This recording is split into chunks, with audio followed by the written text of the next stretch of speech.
Cool. Yeah, right.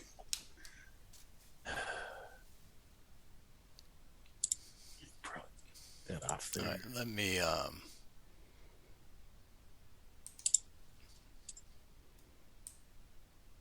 share my screen.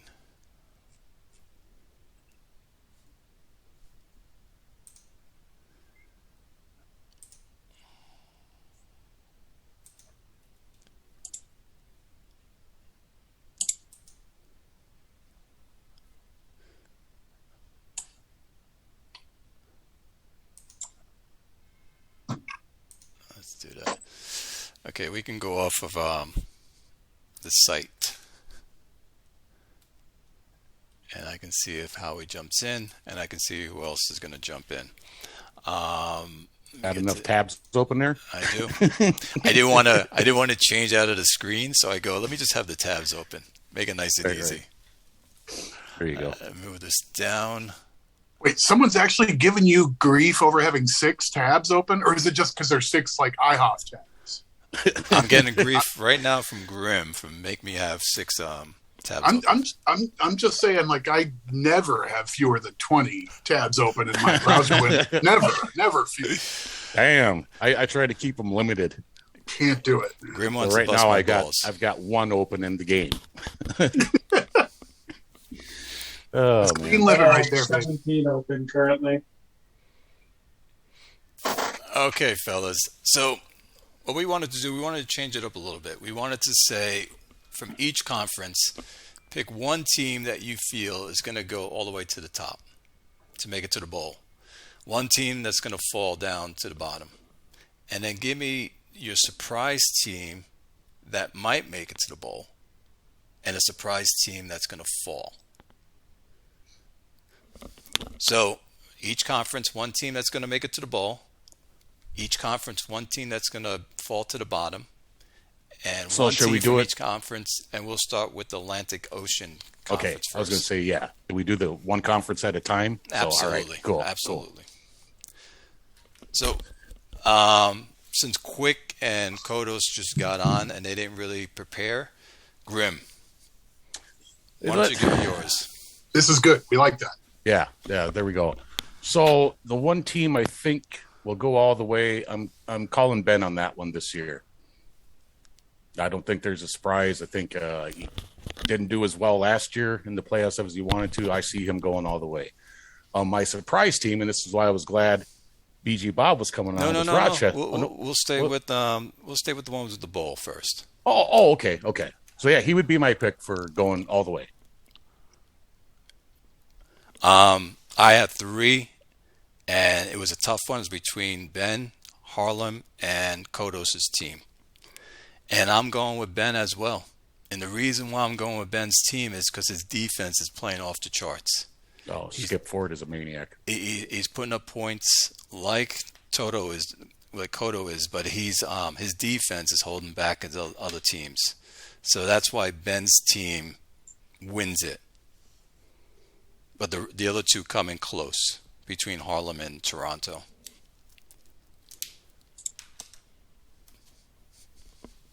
Kodos, you're up. All right. I got Howie I'm joining not as- in. Howie's joining in right now. Okay. Yeah, I'm not as optimistic about our season as you are. Our defense is just awful, and I feel like tomorrow, probably against Tucker, we're going to get exposed badly. Who coincidentally, Tucker is my prediction to win the bowl as well. They're looking pretty unstoppable in normal Ben fashion. And I feel like in my division, like Harlem, Toronto, and Rochester are all kind of in a dogfight right now, and we're gonna knock each other down. And I think we'll all be stuck in the 3 seed at best. But Maslu's doing really well, and Tucker is looking dominant too. Okay, Howie, We're gonna have a hard season. welcome, Howie. Hey, what's happening? Yeah, So we just started, and basically your idea about talking about who's going to go to a bowl. So what we're doing is who's going to go to a bowl, we think, from each conference, who's going to fall from each conference, pick one team, and then who's your surprise team that might make the bowl from each conference. And right now we just started. Graham went first. He's picking Tucker. I also picked Tucker because of their defense and they're putting up points. And Kodos is picking also Ben's team. We're up to Quick, and then we're going to go to you, Howie, right after. Perfect. Quick, take your time. I'm still having computer issues. Well, I mean, I don't know. Given the setup, okay, like Tucker's off to a hot start. We know that team is built more or less the right way, and that Ben's going to do things more or less the right way. So, I mean, it's you've got to like have a novelty act to pick against Tucker. Just saying who's the most likely team to win it all. Like I sift through and tried to take a look at the Maslows team and say, okay, well, they're off to a hot start. Is there enough there to think that they could run it out? Maybe that division's weak. They get a number 1 seed or whatever. I don't think so. So I'll pick Tucker as well. Just because Ben has earned our respect, and he's also 6-0. I mean, it would be fun if that team were 3-3 and still as good as it is. Then we'd all get to make lots of varied picks here. But Tucker's where you start here. Sure, they're the team to beat. How about you, Hal? Are you still on the computers? Yeah, no, I'm still here. It's hard to pick against Tucker. I mean, it really is. They have to be the favorite every single year. But looking at going through and to the best of my ability before my computer gave me problems, I like the way Harlem's built. I like the fact that he's been coming. His record has been improving every year since I think 2101. Every single year he's gotten better. He's scoring some points. He's got the lowest the fewest points allowed in that division. So I'm gonna go with Harlem on this.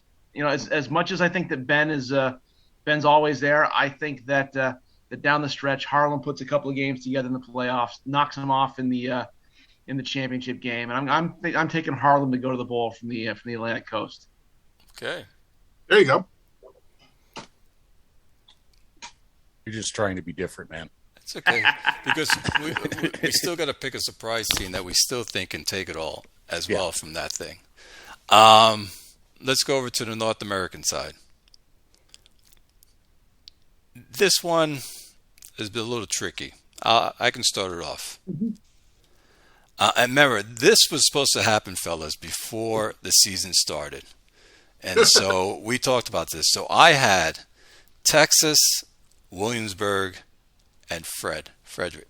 So those were the teams that I had in that order. So I have to stay with what I put. And Texas was the team because of his quarterback. Even though he has a young quarterback, he's been playing well for his team. And Howie's defense has always been another one off the charts.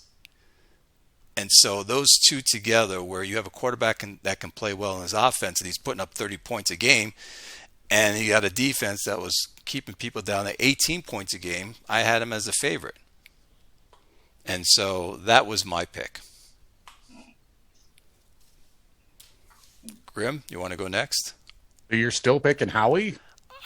I'm staying with what I chose because when we started this, these records weren't here. Yeah. And that's how I had these things. So I'm going to stay with what I chose. See, this is a tough one. I wasn't expecting our division to go off like it is. And I almost want to pick, and not to be an ass kisser because Quick's here tonight. I want to pick a classic Tucker Chesapeake Bowl. now that he's 4, I mean, Mike, you're fucking 4-1, man. I mean, and I don't see. I mean, God, Clay's up there, but I just don't think you're gonna go all the way. No, I got to pick Chesapeake to go all the way to the bowl. That's my number 1. Awesome.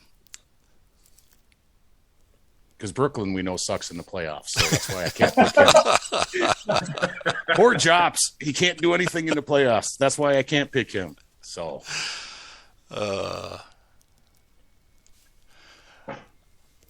Quick, you can have next up. Well, I think you kind of throw a blanket over 6 or 7 teams in the conference. I don't think there's anybody who's that good, right? I mean, right from what they've shown so far, I don't think the best team in this conference is in the top 3 on the other side right now. So somebody has to be a top seed, and somebody apparently has to go to the bowl from this side. How about Colorado?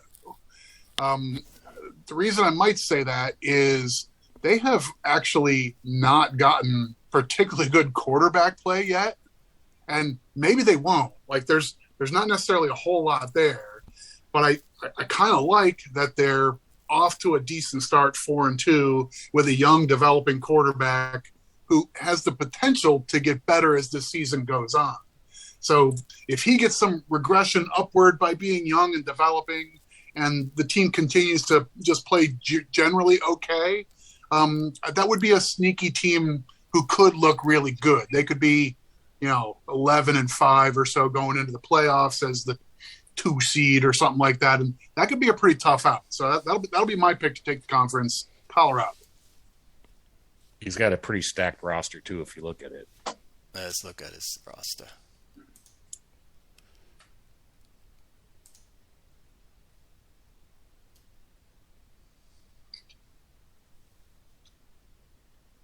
Generally nice offensive line and runs behind it. Not that that's the sort of thing we all look for first, but build up a line and make other things happen around that. That seems pretty reasonable. 2 deep at quality receiver and a quality tight end. I don't remember how long Aaron Pizer has been at the helm with the team, but I don't know. I think there's an opportunity here. Pizer came in 2100. All right, so he's more or less got things the way he wants them here, I guess. And red zone's been high on Pizer since he got here. Saying that he's going to turn it around. He's done a fantastic job. So, yeah, Pizer and I have ended up as rivals in a handful of leagues for a variety of reasons. So he's on the list of people I kind of love to hate. So I don't want to pick his team to win and do better than mine, but I like what they're doing over there. It's a pretty good show. All right. Godos. I would like to say Brooklyn, but I can't based on their unfortunate playoff history. But yeah, they're Brooklyn. Rooting for. I think Quicktan has things going pretty well. They've got a nice point differential between what they've scored versus what they've allowed. That's always something I look at to figure out which teams are dominant, and I think it's going to be a Tucker Chesapeake Super Bowl game for the 20th time. There you go. You got Humphreys playing well, quick. Outside interceptions, but he's still. We need to get too carried away. I mean, we got him on the north side of 7 yards per attempt for the first time, so that's that's nice to see. But I don't think he's actually helping us win games.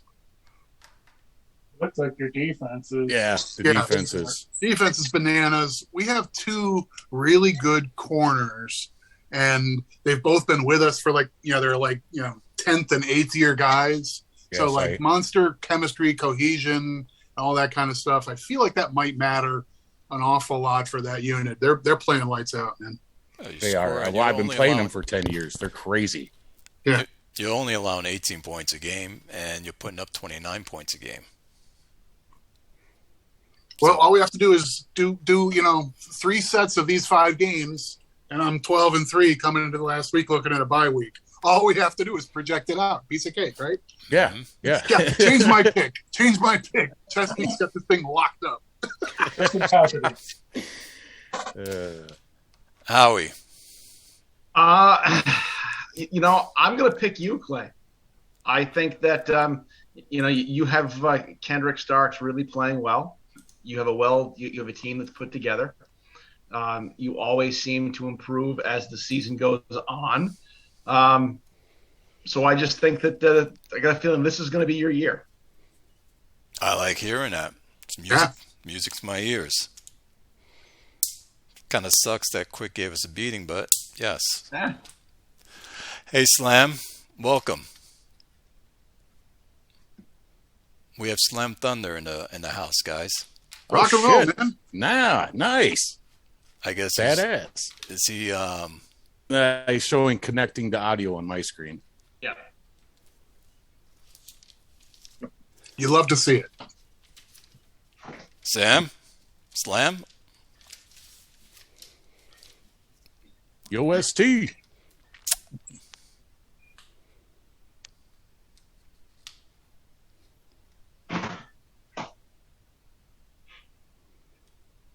All right, this is good radio right here. This is good stuff. Is he good stuff? Yeah. Okay. Crazy. When he jumps on, he'll probably say hello.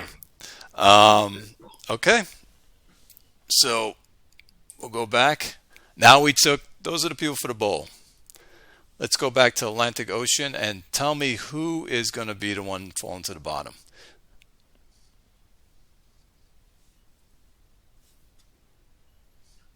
Oh, he's got no mic or camera. All right. He can chat with us, though, on the bottom there. All right. Okay. All right. He's here to listen. Or he can just chat in the bottom if we ask him a question. Howie, I'll let you start first in Atlantic. Oh God, who's gonna be the worst? All right, we're gonna do two. We're gonna do two. You're gonna do two. You're gonna do the worst, and then you're gonna give us your surprise that might take the ball from Harlem. All right. I'm gonna say that Fort Wayne's gonna end up at the bottom, and that's just because he came in to a team that was in complete disarray because Coyote Vice got busy. So I think that's the worst of that division. And it is not a knock on the GM. It's just a knock on the situation he was thrown into. And I think that the sleeper is going to be the Merchantmen. Ooh, that's my sleeper pick. Those are my. You don't even have to do me. Those are my exact ones as well. And no knock on Slam, but he got thrown into a shit situation there, and I agree with Mass Lewis could sneakily make it to the bowl. Why are you guys picking Merchantman? I'm interested. It can't just be. What is it? Because he's got a great team, and he just. Yeah, Drake's playing well. His wide receiver core is playing lights out. Look at the numbers on defense. They're not terrible. Secondary sucks, but nah. Well, as far as the yards they're giving up, but no, just from 2104 when they went 11-5. I think last year 2105 was going 7-9. That was a fucking fluke. I think he's got what it takes.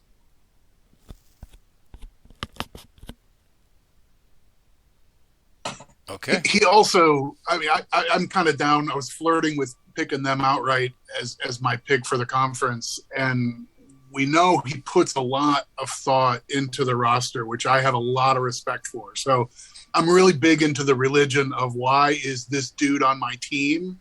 And so is Matthias. So he's very, very focused on this. So he's looking at that 51st guy on the roster, and do I need this backup right guard? He thinks about his team that way. So yeah, he suffered a bad season last year, but there's a good deal here. So I don't hate it as an interesting sneaky pick to possibly get there. All right. I did this. Let me change this back. Standings.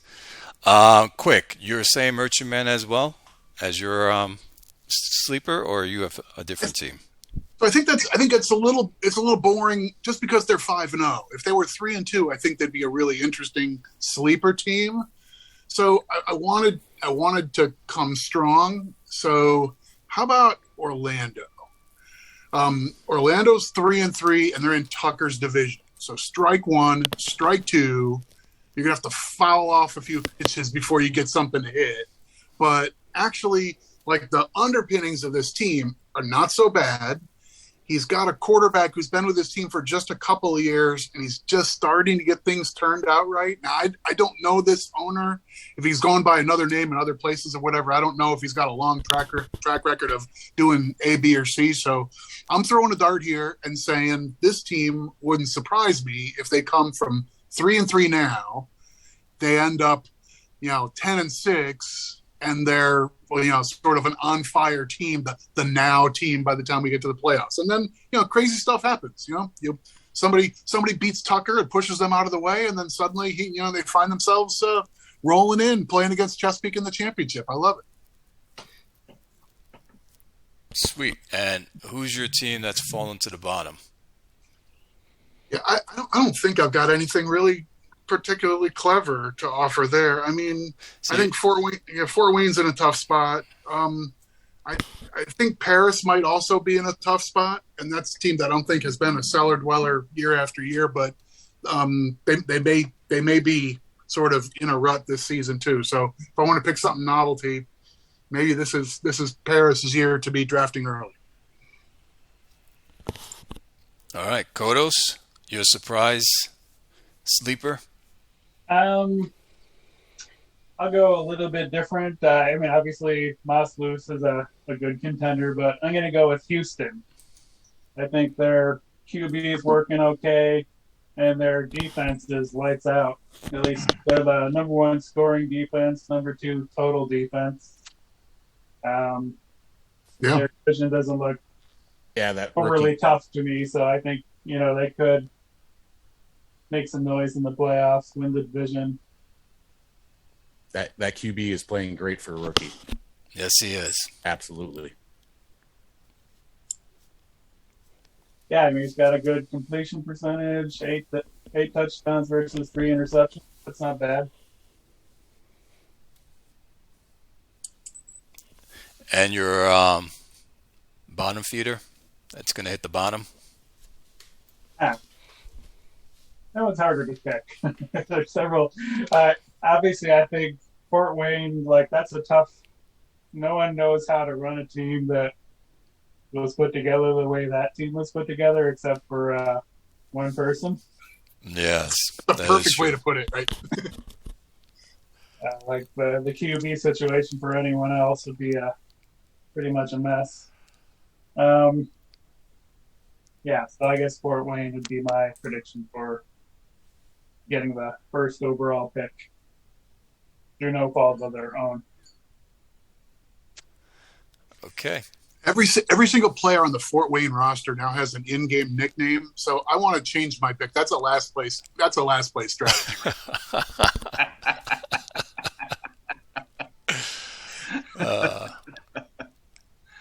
I'm gonna agree with Kodos. My surprise is also Houston.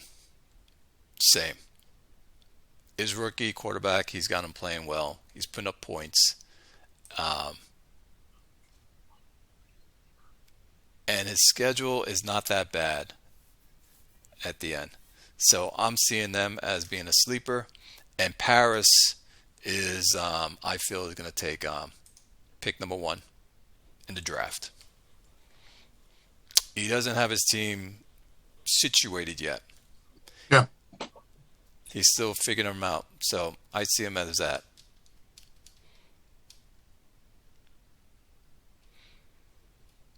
Okay. So, guys, we wanted to do it this way because we tried to do every team like last time of who's going to be what, and it took 19,000 hours. And so we decided to change it up how we came up with a perfect solution. It was only 2.5, Clay. Okay, it was only 2.5, but I actually had a good time at the end of the day. But, somebody didn't have to eat 5 times a day. We could have went longer. So that's true. All right, I'm going to grab coffee. I'll be right back. Kodos, welcome. Why don't you tell us about what's going on with your team? And why aren't you happy with them that you don't think you can take it all? I I feel like my defense is just a walking disaster at this point. Like my secondary doesn't have a lot of cohesion, and aside from Bass, we don't really have a lot of studs back there, and it's been showing. Also, we don't really have too much of a run game. I've had 2 first-rounders in a row crash and burn on me, so I'd be hard pressed to say what I've done to improve over the last couple off seasons.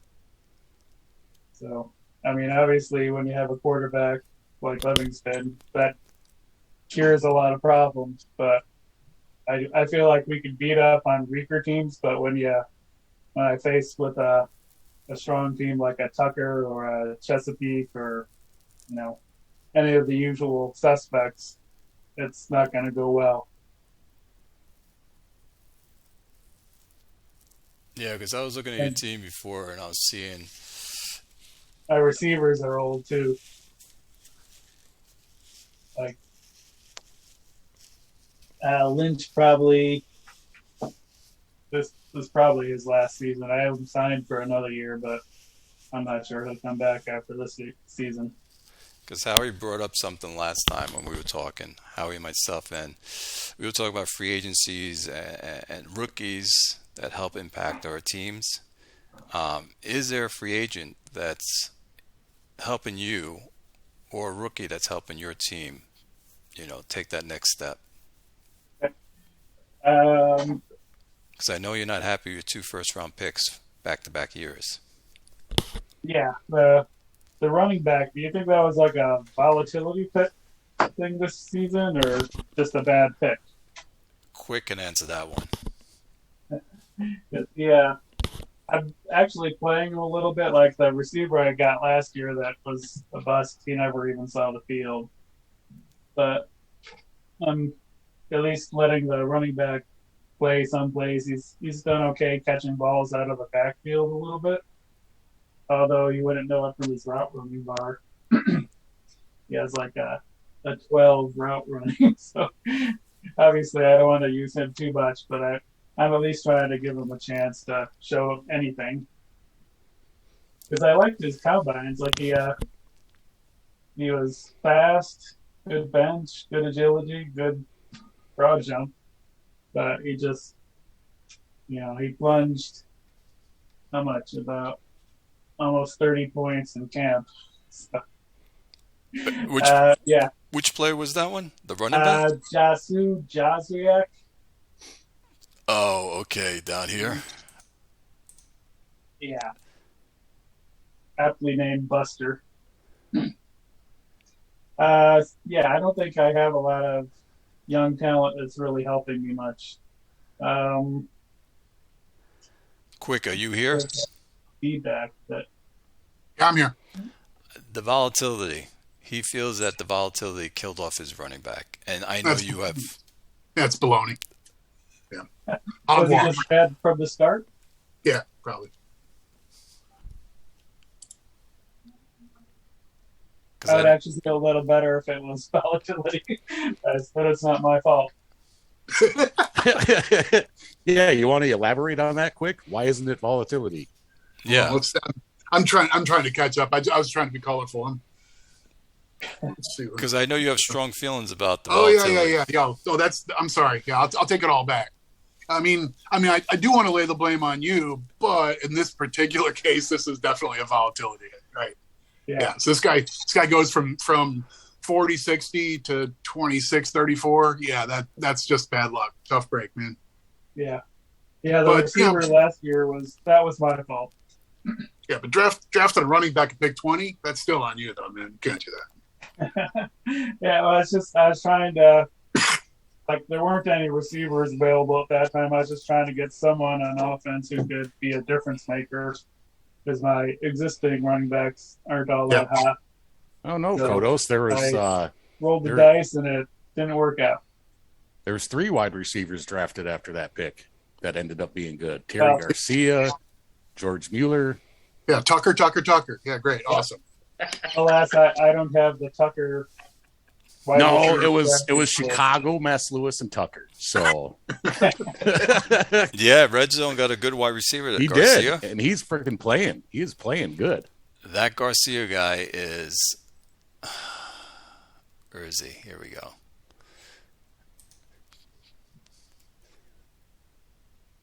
It's going to come up on the screen. 125. Pick 125. That could have been your guy. If I had any drafting skills, I really need to go through and adjust my draft analyzer weighting setting. Follow Ben's advice where you see who should have been drafted and then adjust your weights until they're higher up on your list. Yeah, you need to quit your job and buy a supercomputer and do all this phantom processing garbage. Yeah, that's the only way to win this game. We know that. Yeah. I was thinking I could partner up with what's his name? Malpow, right? Malpow, exactly. I was thinking I could do the regular season stuff. He could do the draft, and between the two of us, would be okay. There you go. All right, I'm very attentive to my team. I'm just not all that great. we'll jump over to the North American side. Just wanted to ask Kodos why he didn't feel that he can make it. But on North American side, quick, why don't you tell us your sleeper team? Let's see. So I think any of the teams in the Mid-Atlantic Division are actually sleepers because I don't think anybody is really all that great. I'm flattered by the confidence some of you have shown in Chesapeake. I don't really share it. I think Chicago could definitely make a run. Like that could be an interesting sleeper team. How about this? Malpow wakes up or gets bored with his day job or something like that, and Hanalei, which we know is probably full of all these loaded players who are just sitting on gold mines if they could just get their act together. Just someone show up and point them in the right direction a little bit, and that could be a sneaky good team. So there's my sleeper pick from the same division that I called the champion's going to be Colorado. Yeah, right. So, but didn't he actually get auto picked every pick last year? That is not like him. I thought we talked about that. Yeah, it's a tough time of year. So he's a busy guy, but in the event that he actually fires up FOF and takes a look at this league, he might do one of these Boomhauer, click, click, click, click, click, click, click, and then maybe things turn around. So it could happen. How about you, Grim? Your sleeper pick here. Oh, man, Frederick or Kansas, honestly, and I think I think Eli's paying attention again this year. And when he does that, he can be good. Yeah, he's a good manager. Yeah, good drafter too. Yeah, just for the sake that I like you better, Clay, I'll pick you. There we go. There you go. That's a good reason. Yeah, I don't know Eli at all, so yeah, you be my sleeper to make it to the bowl. Yeah, down with Frederick. Yeah, fuck Frederick. Howie, give us your sleeper pick. Oakland. Woo! Oakland. Yeah, I'm surprised he's 3-3. Me too. I just think that that's one of those teams where you hang around, you string a couple of wins together at the end of the season to get a wild card berth, and he's not a team that I'd want to play in the playoffs. Yeah, that's an excellent sleeper. I just think that he could sneak in with a 9-7 record and load up and make a run. So that's my sleeper pick. Kodos. Isn't his defense usually better than it is right now? Say that again. I thought Oakland's defense is usually better than it's doing this season. Yeah, I think you're probably right there. He's usually better against the run anyways. I know that. He's not overpowering teams with his running game the way he usually does. 4.5 yards of carry is fine for most of us, but I think the proper functioning Oakland team is like 5.2 yards a carry, and then you just strangle everybody. You're up 14-3 in the middle of the third quarter, and you screw them. Plus, So- you would have like 15 rushing touchdowns.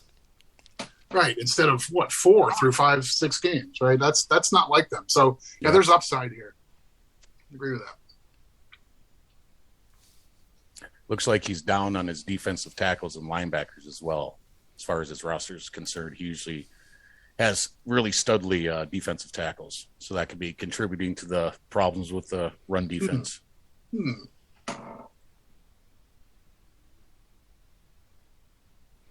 Kodos, is Oakland your sleeper team, or are you going somebody else? I guess if I have to do a sleeper, why not Outer Banks? It seems like they're having a pretty good season. Their defense is pretty solid. The offense isn't wowing me, but it's a sleeper pick, so go out on a little limb. Yeah, and I was going to say at the end of this, OBX probably just make the bowl and screw us all on our picks. So Yeah. Yeah. I'm going to pick on my sleeper, which I had was Chesapeake. Yeah. That's what I had for my sleeper.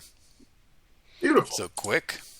Well, I mean, we ended up with a losing record. Whatever, we were like 8-9 or 9-8 or something. We had a crappy year last year. So you were making picks at the beginning of the year, so you're on it, man. So that's where I see you going. So you're my second horse coming in. And Howie, you're my first horse. Remember, I picked this before the season began, so you can go on a rampage and go 11 wins straight out. Hey, don't count me out till you see the box go into the hole. well, I tell you what, we would all probably be picking different if this was the beginning of the year and nobody had a record yet. You know what I'm saying? Yeah. It's hard not I mean, to I record. probably would have picked Tucker regardless, but I think a lot of the other picks I would have gone a different way. But you're supposed to change your head and say, who would I really have picked? Like, if you really think about it, Grim, who would you have really picked to win? Tucker, you say in Atlanta. Who would you have really picked in? So in that world, I guess Tucker and Gothenburg I would have picked for my sleeper. And I still probably should have picked Gothenburg for my sleeper. And then on this side, I probably would have picked Texas. And I probably would have picked Red Zone for my sleeper. There you go. See? So, but I wasn't expecting Howie to have a shitty defense either. So, Yeah, that I'm pretty shocked by that too. Honestly, I'm not. My secondary is entirely new, and it was all built on cohesion. It was big bars and it was cohesion. And I got a couple of guys in my secondary now that are going to end up with big bars in 3 or 4 years. But I'm going to need that time to get them on this roster and get them starts to build that back up. Because I don't have any studs on my defense. They're all role players.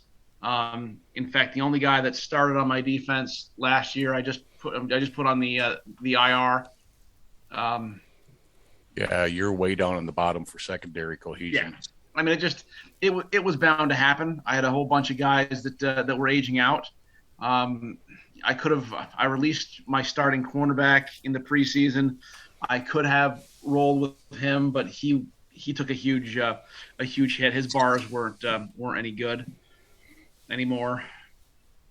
So I just went to rebuilding mode. I didn't think that I was going to play this poorly. I think in the prediction thread, I predicted myself to be 9-7. I figured my offense would play well enough to win some games, and the offense has played well enough to keep me in games. I've lost 3 games, 34-31. I can't ask for my offense to play much better than it's playing now with a new quarterback. So I'm happy with that, but I just can't. I can't stop the run. I can't stop the pass. One thing I was always really good at was pass defense inside the red zone, and this year I'm not good anymore. Oh yeah, and those 4 home games you lost, man, those were killers. Oh yeah, I mean, it's just- 33, 31, 34, 31, 20 to 14, 34 to 31. Yep. Like Not losing by much. any other team you play that you put up 30 points, you would have beat most of the teams in the league right now. Yeah. Keith Vitale's still out there. Yeah, but the problem's not offense. Yeah, You know, I mentioned that to Howie in the PM earlier this week. If I was scoring 7 points a game, if I was scoring 14 points a game, I could say, well, maybe I try to re-sign and put some more points up. But like honestly, like if you wake up tomorrow and you say, God, my team's going to score 34 points, do you think you score 34 points and lose or 34 points and win? Nobody thinks they're going to score 34 points and lose, and that's what I'm doing. I'm going to get too quick, but I want to stay with you, Howie, for a minute. Howie, on your team, which I asked Kodos, free agents that's been helping you and rookies that's been helping you. This season, really, no free. I didn't have any big free agent signings. I signed Torfey, and he's been okay when he gets reps, but I can't keep him consistently in the game. He'll be in for 2 plays in a row in a set, and then he won't see the field for 3 or 4 more plays. So he was really the only big free agent acquisition that I had. And up until last game, he was above 4 yards a carry. I just got my last game. I can't remember who I played, but my running game was atrocious that week. So Fairbanks, yeah. So Ken Torpy dropped down below 4 yards a carry. Norm Shaver he's still at 5.91 yards a carry. But my fullback, Brinkley, he was just a tick under 4 yards a carry. He was like last week he was 3.89 yards a carry, which isn't great, but that's kind of where I was expecting to be as a rookie. And after last week, I kind of forced the ball to him a little bit, and he got stuffed. He's catching all right though. He's catching all right though, and I was not surprised to see him a couple of games back on the Rookie of the Year watch. So I'm still figuring out how to use him and to get him in. That endurance bar is a killer. It really is a killer. It's better than 0, but not much. Damn, did that go down from? I'm gonna have to go back and watch our last shows. Yeah, endurance didn't seem like it was going to be a problem for him. No, it was. It popped at its low end, which I think on my coordinator had him like around 35, 40. And then after free agency 2, that was the one bar that took the biggest hit, was the endurance drop for me. Yeah, and that broad jump is 118 red. That shouldn't have been. Huh. Yep. So, but I'm finding ways to get him involved. I think he's been a playmaker. He's had a couple of touchdown receptions called back because of holding or some other stupid penalty, which is frustrating. But I think once he matures, I'll find a very nice way. He'll be a nice complement in the backfield. Rose has been giving you a lot of penalties. 4 penalties for Rose. Yeah, then they've all been like unsportsmanlike conduct penalties. So yeah, they're getting sick of fucking getting beat. And your left guard is wow. Your right tackle 9 penalties. Yeah, your offensive line is just killing you. Like I used to joke about that and laugh it off, but this season it's been incredibly frustrating. My first 3 games were lost because of penalties. They took points off the board, and then I'd have to punt the ball, or I'd turn the ball over, and then on the ensuing drive, a team would go down and score a field goal or score a touchdown. And you never guess who has the most penalties in the league right now? Would it be me? You think? Yes. 52, my friend. Holy shit. At least I'm leading in something. Yes, there's that. Kodos, 19 penalties only. That's the nice thing about the purple teams is they don't get a lot of penalties. You mean the blue teams? Purple. They're lavender. It's fine. Lavender. Yeah, we'll go with Lavender. Yeah, I have a low tolerance for penalties, so that works for me. Okay. Quick. Why don't you tell us about your guys? I'd like to hear about your team. We don't really have you much on this show. You want to give us your free agents that's been helping you, your rookies that you feel that there's someone you love? Yeah, I think, like, for me this season, a guy who saved my bacon, pun intended, is I lost a really good chemistry leader on my defensive front, and stumbled into one of these dudes who's like at the end of his career. Nobody wants this guy, but he still thinks he's a big deal. He's an inside linebacker, Phillips, a 13th year guy. Bart Phillips. And, I hated that signing. So like nice enough player. He's really nothing all that special, really low endurance, so you can't use him a ton, but he was like exactly the puzzle piece I needed. He steps in, he takes over as my chemistry leader and keeps everybody cool. But he also, like, he can stop the run. He's really good in zone, so I can play him wherever I want and give everybody else a break. And I run a 3-4, so I need a lot of linebackers running around. And this just gives other guys a chance to play more than a little less than they might have had to. So that was a weird, good signing for me. I signed him on just like a one year, a lot of bonus. Come here for a little while, dude. So I'm happy with that. And I don't know. I didn't have much of a draft this year. Pretty standard. Bradley's playing okay though. Yeah, that's fine. I mean, that's fine. I mean, I draft a linebacker. I don't expect much of anything very exciting. I've got him lined up as a defensive end in one formation and a true linebacker in another. His future's at linebacker, but he can get a little pressure for us. So I like tweeners like that. And partially I can use them out there because the guy I just mentioned, I got an extra body who can play like the strong inside in a 3-4. Did your defense get stronger this season? It's playing better. I don't think I have better personnel. I might have had something quietly jumbled up last year. I don't know. My team really limped home last year.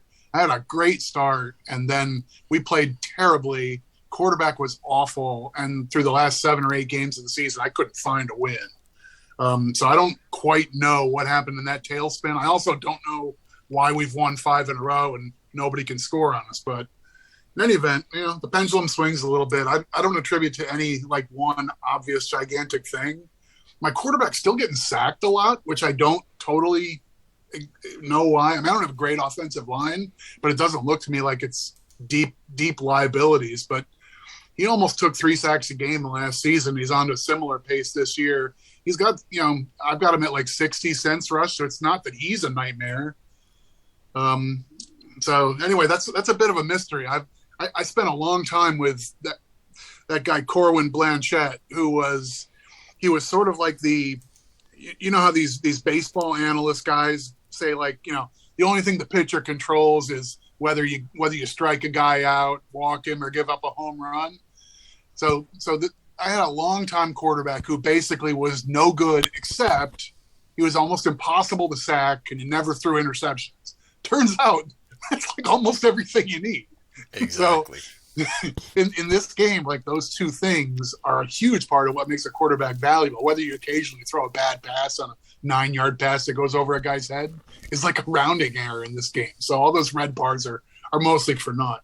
This guy's a mystery. He should be better than he is, I think. But so quick, I'm also seeing your offensive line cohesion is in the gutter right now, and I never see it like that.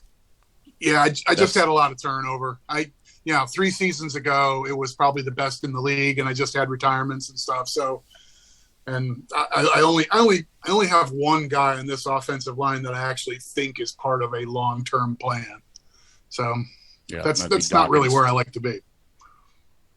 Yep, but that could be attributing to all the sacks that you're getting the last couple seasons. Yeah, I think that's fair. And maybe 2 seasons ago, when Humphreys had his first year, maybe I was stronger in that department, and that might have been the main reason behind it. I should have started out thinking that way. So. Anyway, my team's a solid 9-8, or whatever we do, 9-7 on a 16 game schedule. We're like a 9-7 team that happens to be 4-1 at the moment. Yeah, but quick. You're putting up 29 points a game, and you're stopping people for 18 points a game. That is much better than the 9-7 team. Yeah, I don't think it'll last. I'm not taking that at face value. I just don't think we're that good. I mean, I don't have a single wide receiver that anybody's afraid of. This guy Castillo, only guy in this roster who's actually got good ratings, and he's just for the first time coming up for air north of 8 yards a target. So I don't think he's actually any good. Well, so it's it's all right. We'll see your game tomorrow then against Frederick. See how it plays out. That's going to be interesting to see. Yeah, we like to beat up on Frederick. I can take care of them, but some of these other teams like Arizona, they'll be tough. Don't say that. Don't say that. I play Arizona tomorrow. That's a shocker, by the way. Can we look at Arizona really quick for a minute? Because I don't know what happened to his team. His team's not even scoring points. Yeah. Well, I'm not surprised because he fell last year. That's when the slide started. But he hasn't been very active on the boards recently either. Maybe he's checked out a little. That's the only thing I can see. He's only been putting up 10 points a game. Mech always puts up more points than that. He's always a thorn in our side. That almost points to like a game plan problem. Like this has been switched to, anyway, he's got a bad game plan in place or something along those lines. These are really bad outcomes. Yeah, I mean, he's completing 41% of his passes. That's not going to do it. Yeah, no, and I know last year I thought the slide was because his running back, Alonzo Georges, was injured most of the year, and then this year he just took a crap. I'm pretty sure this year it took a crap. And you're playing him tomorrow. Yeah, he took a dump this year by freaking 15 points. So, all right, Grim, let's go to you. Free agent that you love, rookie draft that you love, that's been helping you out. Look at Wesley McElrath for my draft pick. I mean, he's going to be good. He's not a chem fit, so I'll probably get rid of him. Try to trade him after his third year, and hopefully I can get him, 4,000 yards and 2,000 yards receiving, so somebody would actually think he's good and take him. But I like what I'm seeing out of him. He's dropping the ball too much, but he's got, low avoid drops, so that's expected. Yeah, good player. But he's got almost 800 yards here in 6 games.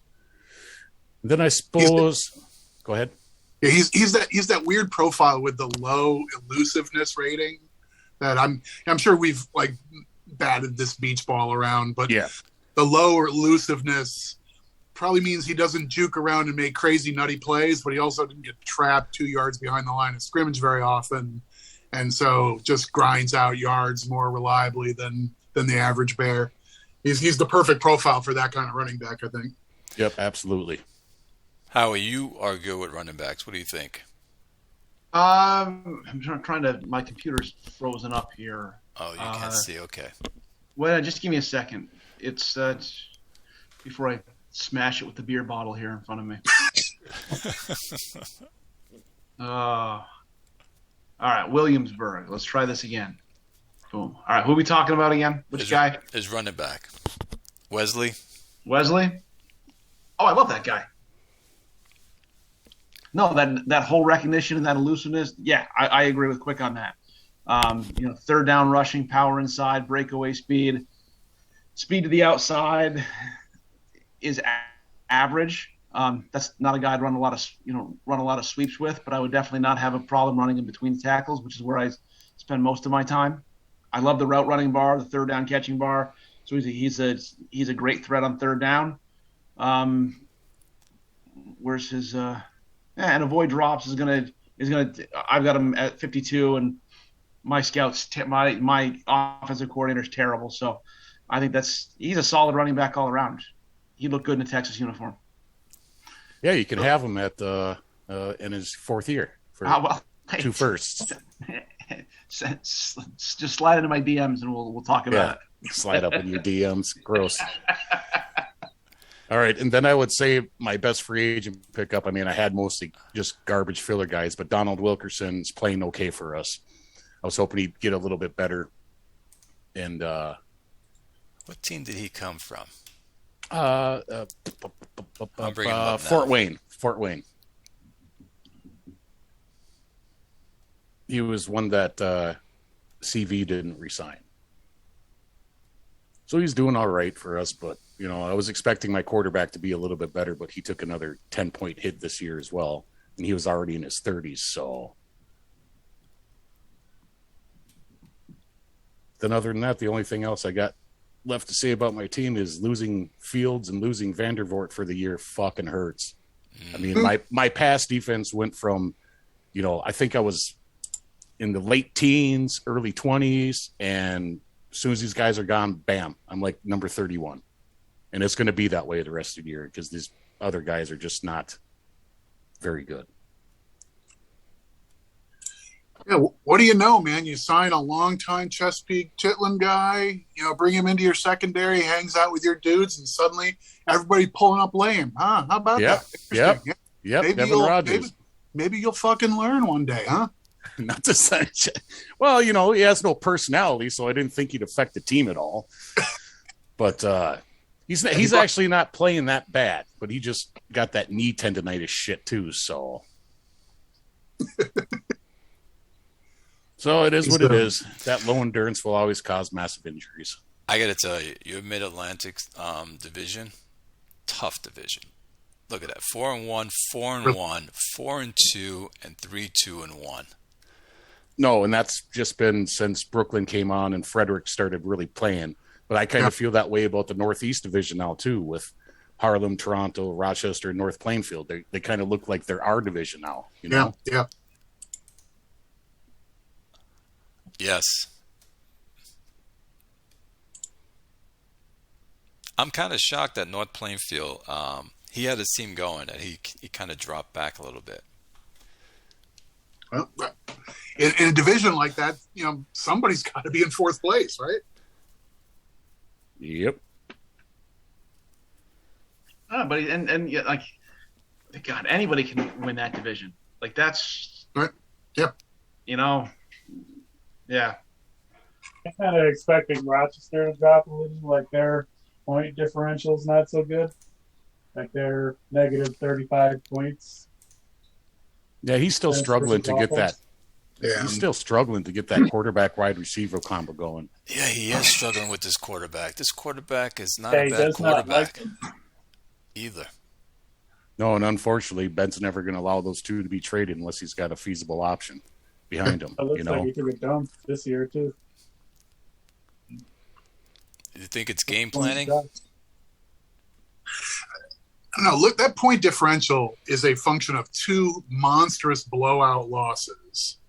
Like they lost by 44 to Harlem and by 28 to Tucker. So stuck in the middle are four straight wins where they're looking solid and the defense is playing really well the way that team was built.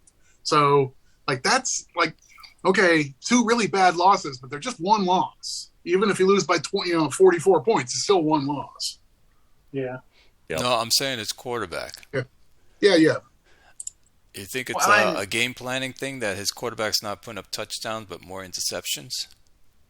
I don't know if it's a game planning thing or if it's a QB style and offensive philosophy thing.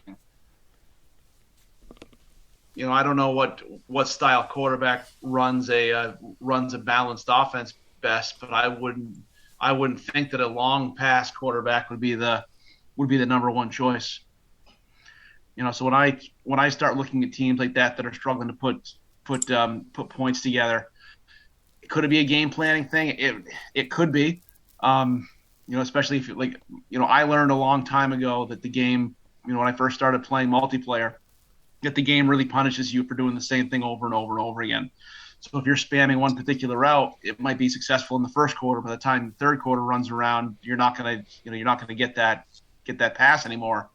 And in my early playbooks, I would have I was thinking like a real football coach would, where I'm trying to combo routes together, and I have like a slant route run with a flat route, and one, the slant would be my primary read, the flat would be my secondary read, which in real life football is great. That's fine. But in this game, you're running two short patterns. So your primary read is a short pattern, your secondary read is a short pattern. So if the defense is stacked up on that particular play to stop the short pass, now you've got two passes that are, defended. So that could be it too. I haven't dug into his game plan deep enough to look at that, but my initial thought would be that QB style just doesn't mesh with the OC. Because I see him, he's been struggling with this quarterback. And I was saying to myself, is this a game plan thing that he just can't get the touchdowns underneath this quarterback? And this quarterback's a pretty decent quarterback. Let's look around a couple other teams. Let's look at Harlem. I like what XCOM's doing with his team as well. I mean, he had Max Dillon in the very beginning playing well, while Mills was sitting on the bench. Like, he's got Max Dillon, has 7 touchdowns, 2 interceptions. Beautiful. And what's his name? BG has his quarterback that has 2 touchdowns and 5 interceptions. So you can see the disparity. That's bananas.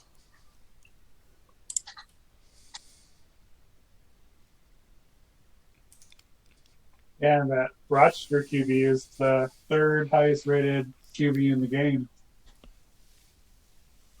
Like, it's a 67-67. Yeah, just flailing around. That's crazy. Like, I would have to think lots of teams would love having him. He's put up 34 points a game, which is bananas. Yeah, I think he's been using his draft tool to load his team up. Let's look at his roster. Yeah, look at his roster, fellas. Yeah, I feel like they're rising and we're kind of sinking due to my drafting issues. You can always trade Livingston to get like 5 draft first rounders. It seems like a good plan. What do you guys think of XCOM's team? Well, I picked him to win the bowl, so I mean, I'm not surprised. He's done a fantastic job. He's got this running back, Rico Thompson, 7.29 per carry.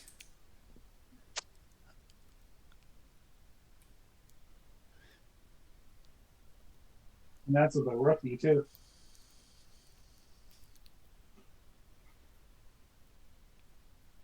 Yep. And then the other one was Merchantman. He's got Drake playing well as with his stud wide receivers.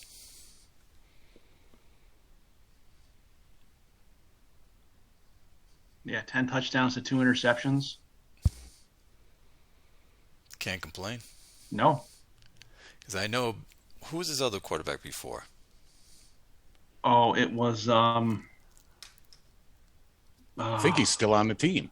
Yeah, he is. Go to his roster. It was a Drake Bishop. Oh, nope. No. It was You somebody know, like else. guy's named Drake. It was somebody else. But that other quarterback he had before wasn't getting him the wins. The longtime QB he had. Yes. What's his name? Ernest Ashley. Was the Ernest big guy. Ashley. And then That's what it was. And they brought in Winfred England for that one season in 2103, who abruptly retired, I believe.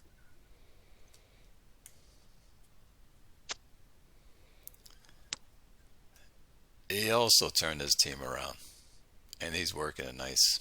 Yeah. He's got a lot of wide receiver talent on that team, and that's sort of It's a nice cosmetic thing that can make a lot of warts go away pretty quick if you got three guys you can pitch the ball to. True. However, his other quarterback couldn't make it work with those wide receivers. As you can see, they've been there for a while. Drake is doing it, but the other Ashley, whatever his name was, couldn't.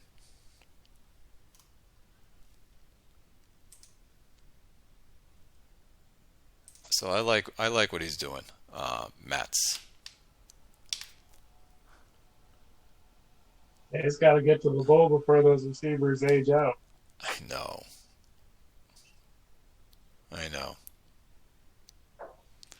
And then Ben, I rarely pick Ben's team because I always like the underdogs. But I gotta say this year, his team has been solid. He's smashing it, man. And in the beginning, his quarterback wasn't doing much, and then it just flipped.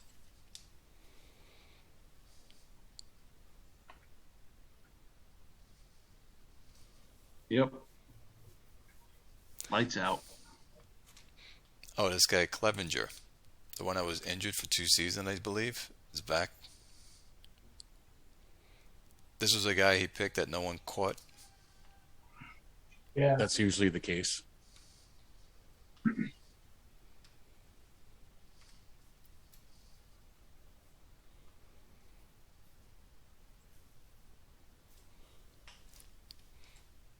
Who do you guys have a team to look at? Are you guys pretty much done? No, I think we hit everybody that I was interested in chatting about. Hey, did we hit the North American Conference on the team that we think is going to be the worst? Oh no, we did not. We did not do that. We did not pick the bottom dweller. Mm. I'm going Arizona. Don't go by that. Pick the team that you would have thought, without looking at these scores, these records, who did you really believe that was going to be at the bottom? Based upon last year performance. I would have probably still picked Arizona or Moontown or Iowa. Pick one, Grim. Which one? Based on last year, probably Moontown. Okay. Yeah, I think Moontown would be a good choice too. Because he's still building his team over there. You know, Fairbanks had a lot of trouble last year too. I think coming off last year, you could have had a pretty solid argument that Fairbanks was in the Murderers Row division. Like all three of their division mates had double-digit wins last year, and Fairbanks was 3-13. That would have felt like a pretty secure bet for a lottery type pick, so to speak. You guys think that Iowa's going to be able to make Biletnikoff work, or is that? I know one of you doesn't like him because of his height. I'm not a fan of the height, but he's got to build some stuff around him. I mean, he's got no one to throw to. Yeah. You know, He's unless definitely those not off to a good start. Yeah, I think he's got to build his roster up a couple more seasons. I mean, his O-line's looking solid. His defense looks solid, but it's just he's got to get at least a wide receiver, maybe a tight end to throw to. And if he likes to run the ball, he needs a better running back than Darius Pye. That's funny. That's the guy I was hoping to get in free agency and whiffed on. Darius. That was my first round pick, and I traded it to Julio. Yep. Couldn't afford him. He wanted some crazy, I think $25 million. I'm like, I'm not paying you $25 million. You're crazy. Well, you traded him too before his contract was up. He still had 2 years left on his rookie deal. Yes. So I think Julio just ran those 2 years and let him go. So. Mm-hmm. But on his quarterback, by the way, Kodos. Good question. He's having a difficult time finding a game plan for this quarterback. Yeah. I hope he doesn't find a solution for his quarterback. I hope his quarterback burns and falls out Well, he's got him, 58.7% this year so far compared to 50% all last year. So I think he's going the right direction. But again, I think he struggles with that until he gets at least a wide receiver to throw to. Someone to what's the word I'm looking for? Doesn't matter. But yeah, I think he needs a wide receiver, tight end, maybe. Oh shit! I play him He's tomorrow. a go-to guy. I didn't realize I play him tomorrow. This smells like a game plan problem to me. I think the talent. Sure, every team could use. Boy, wouldn't be great if we had 360 rated receivers. Yeah, cool. I don't know. Yeah, and Smash Mouth offense, you kind of want a running back for that, I would think. Yes. I've never run it, but That just seems like a mismatch. I feel like Smash Mouth's one of the harder offenses to make work. Wow, Pay is only giving him 1.74 per carry. Just Right. noticed that. Yeah. Awful. You're not doing it right. Yeah. It's good I didn't get him. You can fall further than that. I don't know, how tall is he? Good question. Let's see. 5'10". Anyone's going to be about 5'11". 2 yards. Yeah, so that's 5'11". so his height's about that yard per carry. So just getting the ball and falling down. Yeah, I'd probably just run quarterback runs with him. Make him be your running back. I got a good one for everyone now, since looking at our, both conferences. Who do you think is on the rise? That's at the bottom is on the rise. And we'll start with the Atlantic Ocean section. And Kodos, since that's your conference, a bottom team that you feel is on a rise that can be and take second place in their division. Maybe Snapfinger? I honestly, I don't see anyone who's really inspiring a lot of confidence. That's why this makes That's it why it's harder. hard. That's just straight mean, dude.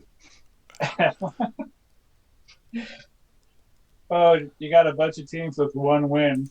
It's 5 weeks in, or 6 weeks in. It's not very.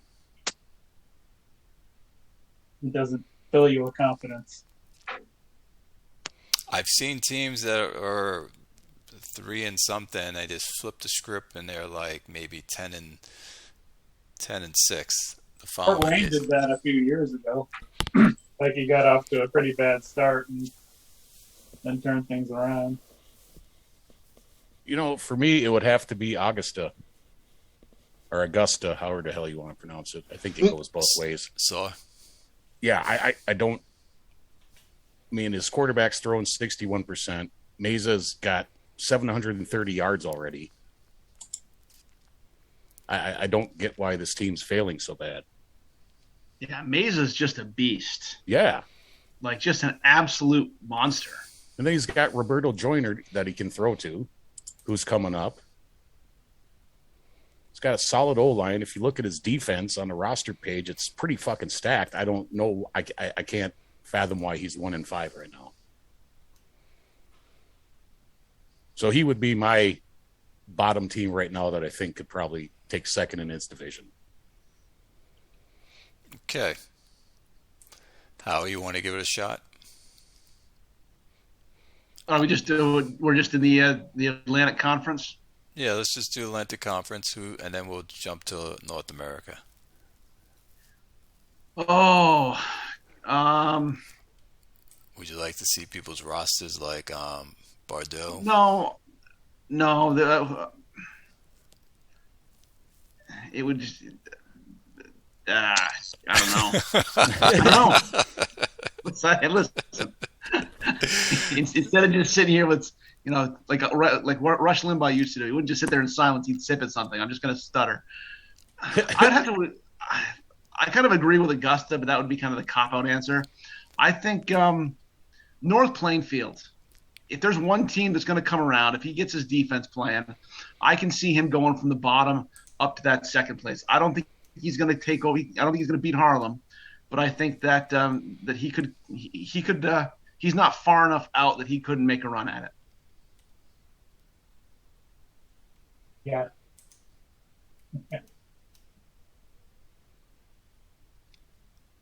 Quick. Yeah, nothing novel to add here. I mean, someone mentioned Gothenburg as a sleeper team. Like they're 3-3, so no one's saying they're at the bottom right now. But like, how about Gothenburg for a sneaky bye week team? Right? He turns a 3-3 team around, and they end up whatever 12-4. Get on a crazy run. That wouldn't be a gigantic shock if you're talking about right now. No, I'm talking about who do you think is going to rise for next season that they're going to for the seasons ahead. Like right. For next season, like they're going to be like right now they're 1-4, but next season you can see them maybe as 4-2. Yeah. Okay, so how about our guy Slam Thunder on the call and listening in and soaking all this stuff in? How about we can write a script for Wayne?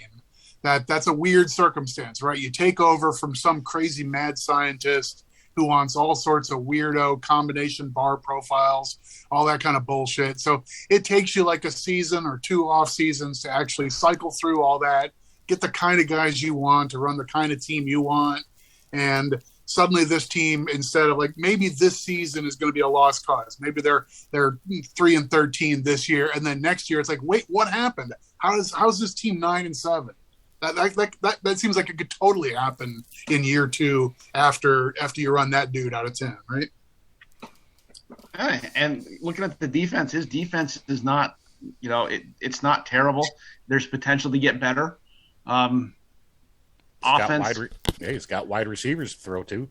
He's got 2 wide receivers. Yeah, they're not terrible. Tight ends, running backs, quarterbacks need a little bit of. Well, he's got 1 running back. I think that I would agree with Quick on that. The problem on the defense is a lot of the good players are getting kind of old. Old defense kicks some ass, man. Yeah. True. I've had one of the oldest teams for years. All right, Slam, you hear that? They have you as turning your team around next season. We got you, baby. I have only the 6 games though, so I'm going to call out C-Max with San Antonio. So something about San Antonio, that last time Ben posted up the poor performances from unexpected places, both of his fucking stud receivers and both of his stud tight ends were on that list. I was man. Are you fucking kidding me? So is that a quarterback problem? Well, I don't honestly I don't put a lot of stock in the poor performance from unexpected places because it's all just right. It's all mathematics and metrics. So right. you got somebody who's overall rated. If you're not, I don't know. I just don't put a lot of stock in that particular metric. I like to look more at the good, the positive performances from unexpected places because those are guys that are playing above their station. So you get a wide receiver that's 75 rated and he has 3 or 4 drops. Like that can easily put you on the list. Yeah, I suppose that's true. But Shea has been sacked 30 fucking times already. Yeah. He got sacked 9 times at Mass Lewis though. So, but 21 times in 5 games, that's still way too many. That is. They have a new offensive coordinator this season too. Yep. So, the fact that it's almost the entire fleet of tight ends and receivers, and they're all banging into each other like freaking Keystone Cops out there. And maybe there's but to me, that's the perfect turnaround candidate, right? If there is a problem and you fix it, fire this coordinator, bring in some new guy who can actually just run a proper offense. Tell the receiver, just go run a dig, man. Okay, we can do that. No, and unfortunately, this was his new coordinator with a brand new playbook he created this year. He's Yeah, burning well- the playbook right now. So, yeah, he went- exactly. Yeah, roast the playbook, start over, hire a new guy. Yeah, he went from spread to Eric Coryell. But Eric Coryell, isn't that one of those where you need a really good running back as well? It's kind of like Smash Mouth, ain't it? You run the ball and throw deep. Yeah. Okay. I have him turn around his team for next season. I like it. Yeah, I would say that too. North American side. Who do you see turning around their team and moving up? Because, for instance, last season, Capital City was at the bottom. And look where they are now. So, Yep. So, of what we're looking at, and it's funny, it's hard to do it because Mid-Atlantic, everyone's a good team. So, I wouldn't say that. Grim, I'll let you start since you. I would have to think. Well, looking at what we have now, Howie's got to turn it around next year. There's no way he starts like this again. Howie's going to fix that fucking team next year and be back in the playoffs. I mean, it could happen this year. I don't see it, just because cohesion's down a little bit, a lot on secondary. Howie's too easy. So I got to pick someone else. Yes, you got to pick someone else. Howie's too easy. Come on. Oh, come on, man. Fuck. Okay, then I say Mech's not going to be 0-16 next year like he probably will be this year. I think he's got to be able to win 6 games next year. Okay, fair enough. But I still pick Howie to be the one to turn around the team next year. But yeah, Arizona's not going to be as bad this year or next year as they are this year. Kodos. I give Iowa some love. I think they'll figure out that QB and get some more pieces, maybe someone to throw to. Since I can't pick Texas. Well, you can pick them. Fuck Clay. That's who I was going to go with. I love you too, Grim. Yeah. Right on, brother. Quick. How about Cap City? I mean, Wackadoo seems really committed to being like a 6-win team, but maybe he can, pull a rabbit out of a hat. He's got an interesting young quarterback that, I don't know, it doesn't seem like it would take all that much, sleight of hand to actually make this guy good, right? This guy's got to be pretty good. This Johnstone kid. Why was he playing Bruce when Johnstone looks like this?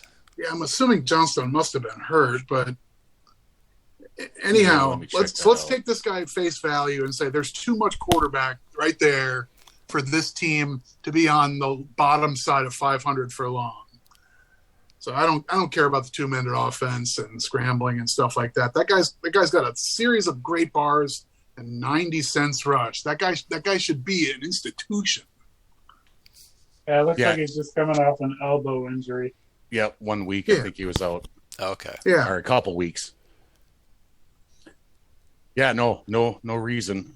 Yeah, he's outside of 66% of his passes, almost 67% of his passes. He doesn't have a whole lot to throw to though right now either. So get a good wide receiver. I mean, his tight ends are absolute garbage. That's probably what's holding him back. Yep, because I think he's fully developed too. So he's got AJ Keith, who is not, route running still up there. Old Chesapeake guy, Yeah. Already sounded familiar.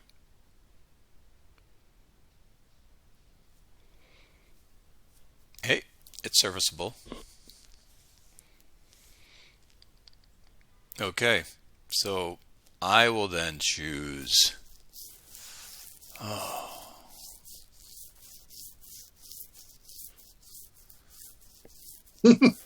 Pick me. I'm going to suck this year. I'm going to go with Fairbanks. I'm going to see Fairbanks. That's what I'm going to go with. If we're allowed to pick 3-3 teams, I'll pick Oakland.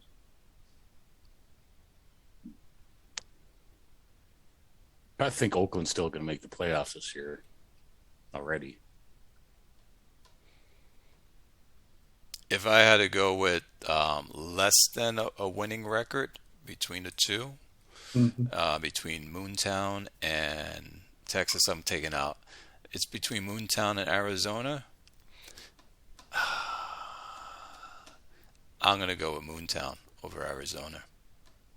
One, Arizona's in my division, so I want them to shit all the time. And two, Moontown has the new quarterback. I'm hoping that he gets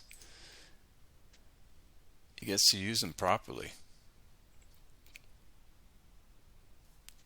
Yeah, and he's got 1-1. he's got Jerry Shelton as well, that running back. Yep. Moontown is my pick for a couple of reasons. One, the running back. I mean, that guy's been on the most yards gained from scrimmage list on that homepage for a couple of seasons now. Quarterback's up and coming. And as much as you guys have a lot of confidence in me turning my team around, I think I'm in a 3 to 4 year kind of doldrum. My offensive line is going to have a lot of changeover maybe next season if guys don't retire the season after that. So the cohesion of my offensive line is going to go down.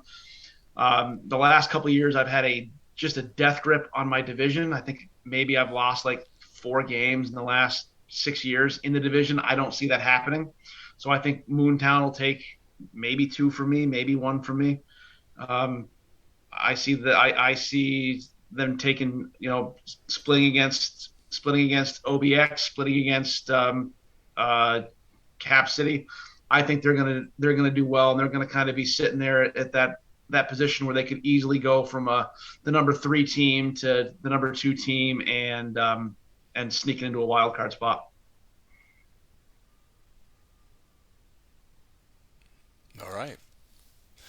All right, so that's our picks, guys. If you have anything else you want to add, if not, we can end it here. I don't know. I think I'm good. I'm good as well. Hey, this was fun as always, fellas. Yeah, great chat, guys. Quick, it was great. Good to have having the you new here. guys And in. Kodos, it was awesome having you here too. Yeah, Yeah. Slam Thunder needs to get Slam. the mic next time. Yeah, Slam. get a mic. You don't need no camera, Slam. That's right, Slam. Thanks.